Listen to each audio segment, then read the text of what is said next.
los audífonos puestos.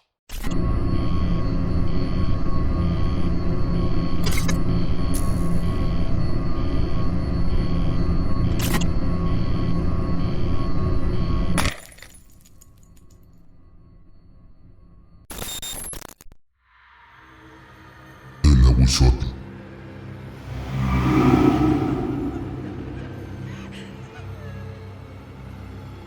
Por las noches, el lago que rodeaba a la gran Tenochtitlán atemorizaba a los pescadores. Se decía que el llanto de un bebé traía consigo la muerte para quienes se acercaran a investigar de dónde provenían aquellos amargos lloriqueos. Muchos hombres y mujeres habían aparecido parcialmente devorados o ahogados en el agua. Algunos testigos afirmaban que los incautos, tras escuchar los llantos de un menor al que creían en peligro, se acercaban y eran atacados por un ser que tenía forma de perro o coyote, pelo corto, orejas puntiagudas, un cuerpo liso y una cola negra con una mano de simio. Todos lo llamaban, con una expresión de horror en la voz y en la cara, Aguizotl. Esta criatura sentía un tremendo deleite por comer las partes más crujientes de los cuerpos: dientes, cráneos, uñas de pies y manos. Además de ello, los ojos le atraían demasiado. Muchos cuerpos habían aparecido sin ellos, muestra de que el Aguizotl los devoraba, quizá con el deseo de que sus víctimas no pudieran ver nada en su camino para el inframundo.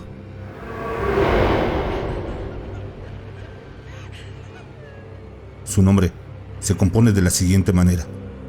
Según Ángel María Garibay, sacerdote e historiador de las culturas prehispánicas: Atl, agua. Aguizotl vivía en el agua. Huiz, de Huiztli, espina. Los cabellos de Aguizotl parecían púas cuando emergían del agua. La definición puede ser perro de aguas o el espinoso de las aguas. Por medio de la mano que tenía en su cola, aferraba a sus víctimas por el cuello y las sumergía en el fondo del agua. La muerte era dolorosa. Las mordidas del animal penetraban en la carne, desgarrándola, lo cual, sumado a la muerte por ahogamiento, constituía una manera de despedirse del mundo demasiado horrible. No solo imitaba el llanto de un bebé para atraer a sus presas, también imitaba los movimientos de los peces para que los pescadores fueran tras de él y en el momento más inesperado saltara hacia ellos para hundirlos en el lago. Aguizotl era una criatura macabra, audaz e inteligente. Su instinto asesino estaba a la altura de los depredadores más temibles de aquella época. Podía vivir en las cuevas subterráneas del lago o salir y resguardarse entre los espesos follajes de los alrededores. La noche era su hora predilecta para cazar, aunque lo podía hacer a toda hora. Aguizotl no solo asesinaba por hambre o por su misma naturaleza depredadora, sino porque era uno de los sirvientes de Tlaloc, el dios de la lluvia. Por ello es que era un ser acuático. Las víctimas que eran halladas flotando en las orillas recibían un entierro dedicado a Tlaloc para que su alma se fuera a descansar al Tlalocan, la imponente morada de Tlaloc y sus sirvientes. Por su carácter semidivino, los mexicas consideraban que morir a manos de Aguizotl era algo sagrado, a pesar del gran horror que sentían en sus últimos instantes de vida. Algunos creían que los hombres y mujeres de alma noble eran los elegidos para morir, o los que portaran joyas, detalle que Tlaloc encontraba indigno para un ser humano. Cuando estés paseando por la orilla de un lago y a lo lejos escuches el llanto de un bebé, aléjate rápidamente de la zona. Han pasado varios siglos desde que Aguizotl fuera visto por última vez, pero nunca se sabe en qué momento los dioses prehispánicos reclamarán de nueva cuenta su lugar. La criatura de la cola con una mano de simio pudiera estar aguardando el llamado de Tlaloc para entrar en acción y devorar un poco de carne, huesos y ojos humanos.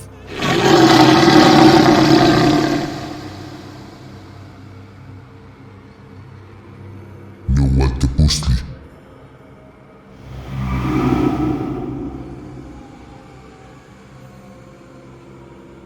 Yohualtepuztli.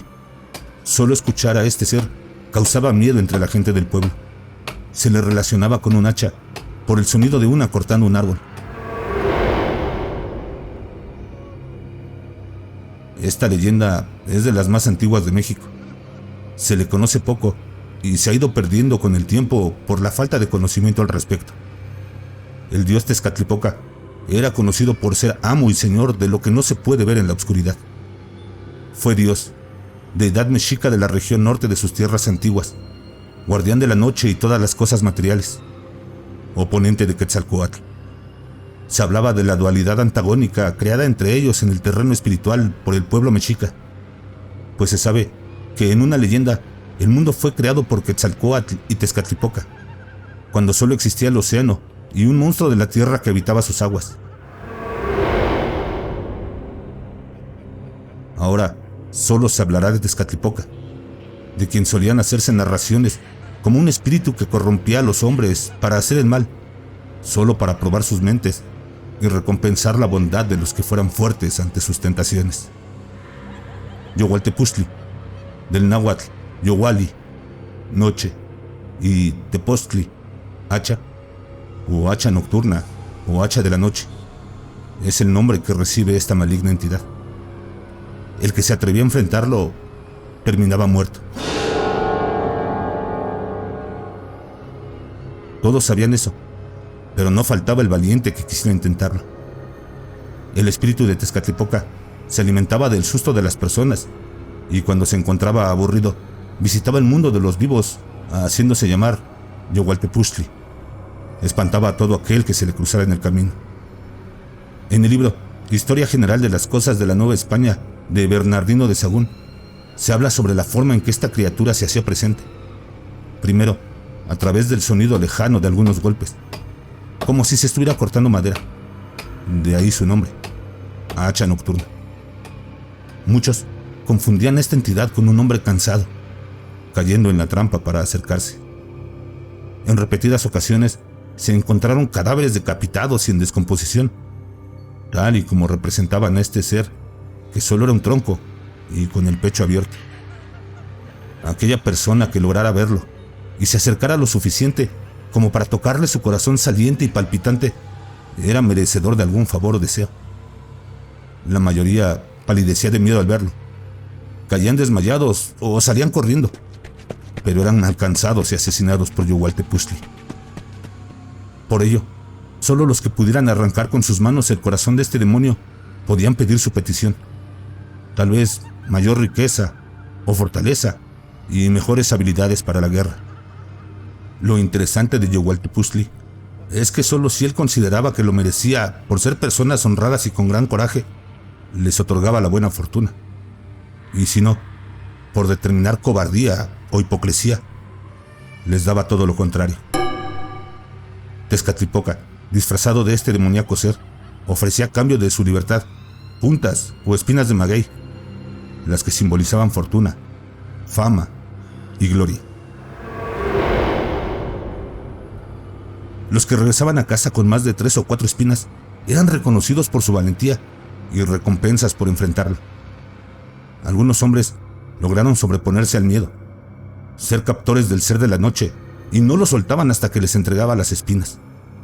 Tezcatlipoca, dios y representación de la belleza, la guerra y la tentación, tuvo varias representaciones también como humano. La historia de Yohualtepuztli fue poco a poco olvidada, tal vez por el terror que causaba entre su gente o por toda la mezcla cultural que llegó con la conquista. Pero las historias aún pueden prevalecer a través de la palabra de sus pueblos, pues con uno que la recuerde, puede contarla, y así no se olvidará jamás.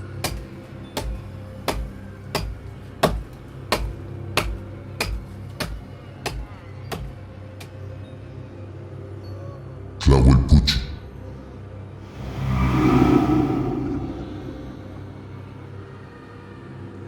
Una fría ventisca se cuela por debajo de la puerta del cuarto de Gerardo y María, casados desde hace 3 años. Ella es la primera en percibirla. Acostada, se cubre con las cobijas hasta el cuello y permanece despierta unos minutos. La casa está en completo silencio. Sin embargo, experimenta un extraño temor, como si algo estuviera agazapado en la oscuridad y fuera a salir en cualquier momento. Se revuelve en su lecho e intenta dormir, pero el frío y el miedo que lo invaden se lo impiden. En ese momento, a su mente llega la imagen de su bebé de 4 meses, Paula, que duerme en el cuarto de al lado. María se pone de pie, sale del cuarto. El frío punza como agujas puntiagudas. Se percata de que la puerta de la habitación de la bebé está abierta por completo. Asustada, penetra en el cuarto y corre hasta la cuna de Paula. En la oscuridad se dibuja el diminuto cuerpo de la inocente bebé, que duerme ignorando la bruma que se cuela por la casa entera. Sintiéndose culpable, María se agacha hacia la cuna. Toma en brazos a la bebé y le dice que todo está bien. Se dirige al interruptor de luz y cuando lo activa, lo primero que ve es la cobija con la que envolvió a la niña manchada de rojo. Cuando está a punto de gritar, se percata que la bebé tiene el cuello mordisqueado y de las heridas emana sangre. En ese momento, el frío que sentía dio paso a una serie de aullidos histéricos. Su esposo entra despavorido al cuarto y se percata de que su esposa yace en el suelo con Paula en brazos. Se agacha al lado de su familia, arrebata a su esposa el cuerpo de la niña y comprende que ha muerto cuando ve el reguero de sangre sobre su diminuta humanidad. En ese momento, recuerda de improviso, de manera tan letal que casi lo hace desmayarse, aquella historia que su abuelo le contó, siendo apenas un niño de 5 años. Antes de que los españoles, comandados por el capitán Hernán Cortés, llegaran a este lado del mundo desde Europa en 1519, diversos pueblos del altiplano central mexicano temían a las mujeres vampiro. Las llamaban Tlahuelpuchi. Practicaban la magia chamánica y tenían la capacidad de transformar su apariencia humana en la de un animal, mayormente guajolotes, aunque a veces lo hacían también en neblina o luces de fuego. Eran nahualas de diversas edades y aspectos. Las había jóvenes, a partir de los 12 o 13 años, al igual que casi ancianas. Algunas eran hermosas y otras terriblemente feas. Su necesidad de sangre era tal que cada mes tenían que beber de 3 a 4 veces al día para apagar su sed. Sus víctimas favoritas siempre fueron los bebés que rondaban los 11 meses de edad. Aunque hubo algunas cuya sed era tan terrible que asaltaron a bebés que quizás tenían apenas unos días de haber llegado al mundo. Entonces se convertían en neblina y así penetraban en las casas de las familias por los resquicios de las ventanas o de las puertas. Sus preferidos eran los bebés regordetes, los cuales gozaban de excelente salud y de mejillas sonrosadas que delataban un diminuto pero activo torrente sanguíneo. Esperaban a la medianoche para salir de sus cuevas o chozas en medio del bosque y se lanzaban por sus víctimas. Cuando estaban al pie de la cama o de la cuna en la que los bebés dormían, recuperaban su forma humana, se acercaban al infante para localizar el mayor flujo de sangre, olían al infante durante algunos segundos y procedían a chuparles la sangre. Las Tlahuelpuchi bebían con tanta ansiedad que los bebés morían a los pocos minutos. Una vez que culminaban, aguardaban un poco, agazapadas en las tinieblas de la casa, antes de salir rumbo al bosque bajo la forma de un manto de neblina. La palabra Tlahuelpuchi se deriva de los términos del náhuatl Tlahuilpochtli, un compuesto de Tlahuia, iluminado, y Pochtli, traducido como Saumeri. Su significado era sahumador luminoso. Cuando los españoles se enteraron de estas historias, sintieron tanto horror como con aquella leyenda de la Llorona o el tema de los sacrificios humanos. Se dieron cuenta que los pueblos con los que acababan de contactar estaban llenos de relatos oscuros y aterradores.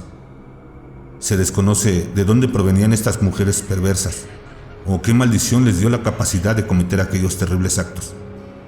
La única certeza era que cuando las Tlahuelpuchi tenían su primera menstruación, era en ese momento cuando su sed de sangre se despertaba para acompañarlas el resto de sus vidas. Cuando sus familias se percataban de que una de las hijas era una mujer vampiro, en ese momento la expulsaban de la familia o intentaban matarla. Como parte de este mito, se cuenta que algunas tlahuelpuchis asesinaron a miembros de su propia familia, por lo que huyeron a esconderse en lo profundo de los bosques por el resto de sus vidas. Sin embargo, un número reducido de familias lograron matar a alguna de ellas, inconscientes de que harían que la maldición pasara a la siguiente generación. No se conoce que existieran grupos de tlahuelpuchis. Casi todas preferían vivir solas. Cuando se encontraban, no peleaban, solo trataban de advertirle a la otra que determinada víctima era suya y que no dejarían que la tocara bajo ningún motivo. Estas criaturas sentían apetito, especialmente en las noches de mucha lluvia y frío. Las que decidían quedarse a vivir en la ciudad o los pueblos parecían normales a simple vista, así que no era fácil identificarlas. Sabedores del peligro que corrían sus bebés, algunos padres tomaban precauciones para protegerlos cada noche. Colocaban tijeras debajo de los petates, agujas, trozos de ajo, cebolla o metal alrededor de la cama o la cuna de los infantes para ahuyentar la presencia de las tlahuelpuchi. Algunos investigadores, como Hugo Nutini, de la Universidad de Arizona, creen que esta leyenda fue una manera de explicar sucesos inexplicables en aquel entonces, como la muerte de Kuno. Todos esos detalles pasaron por la mente de Gerardo en una fracción de segundos. Su vista regresó al cuerpo muerto de su bebé. María se retorcía en el suelo implorando a su Dios que le devolviera a su pequeña. Gerardo recargó su cabeza en la pared, implorando que todo fuera un sueño, que todo fuera un maldito sueño. Durante unos instantes, le pareció ver una silueta asomando por la ventana del cuarto de Gabriela, desapareciendo rápidamente. Gerardo se aferró al cuerpo de la bebé. Unas lágrimas barrieron su rostro y rezó para que la noche devorara a la tlahuelpuchi.